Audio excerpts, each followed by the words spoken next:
So welcome back to my channel. So for today's video mga kapurnarya ay papakita ko sa inyo ang aming mga bagong natapos na kabaong dito mga kapurnarya, no? So kita ko sa inyo yung ating mga stocks.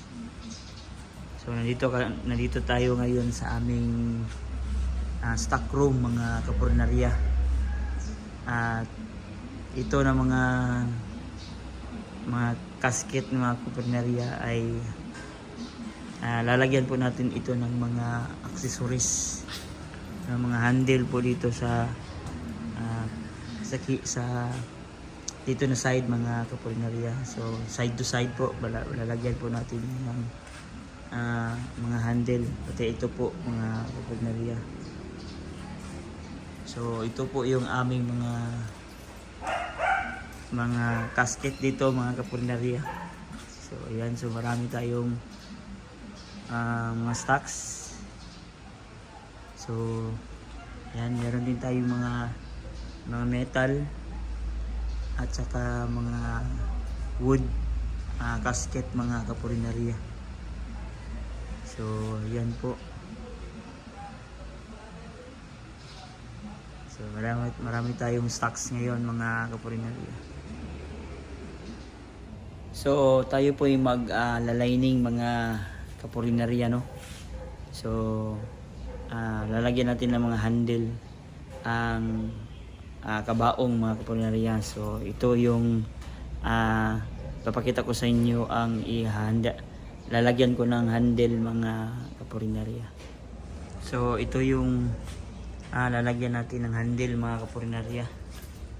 Ito na casket. Yan. So dito lalagyan natin ito ng handle dito mga kapurnarya.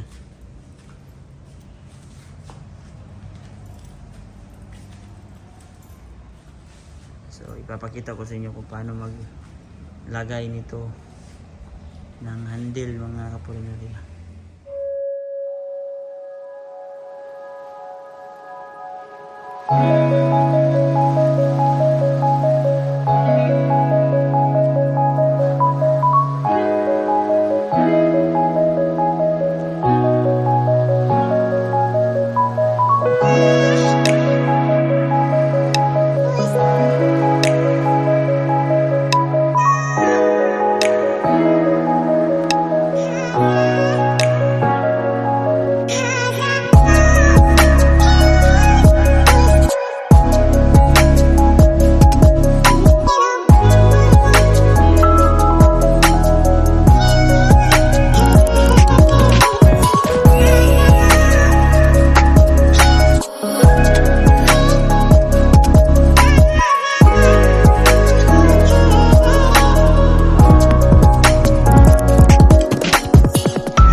kapurinarya, no, natapos na natin na lagyan ng handle yung ating kabaong. So marami pang proseso yung gagawin natin dito sa ating kabaong mga kapurinarya. At sa susunod na ibang video ko naman ipapakita sa inyo ang paglining, no, ng ating kabaong. Sa ngayon mga kapurinarya ay yun lang muna yung ipapakita ko sa inyo kung paano maglagay ng handle mga kapurinarya. So yan yung ating mga kabaong dito mga kapurinarya. Yan. So kung hindi ka pa naka-follow or naka-subscribe sa ating channel mga kapurinarya, so please like and share and subscribe our YouTube channel, Kapurinarya. And then meron din tayong sa Facebook, Kapurinarya. I hope na tayo po ay mag-subscribe mga kapurinarya. So kung na-enjoy natin ang panunood ng ating mga videos, I hope na tayo po ay mag-thumbs up and mag-like and mag-share mga kapurinarya. Salamat sa inyong mga suporta mga kapurinarya. At salamat sa inyong panunood. I hope na meron po tayong pulot na aral mga kapurinarya. So dito ko lang tatapusin ang vlog na ito mga kapurinarya, and see you in the next vlog. Peace out mga kapurinarya.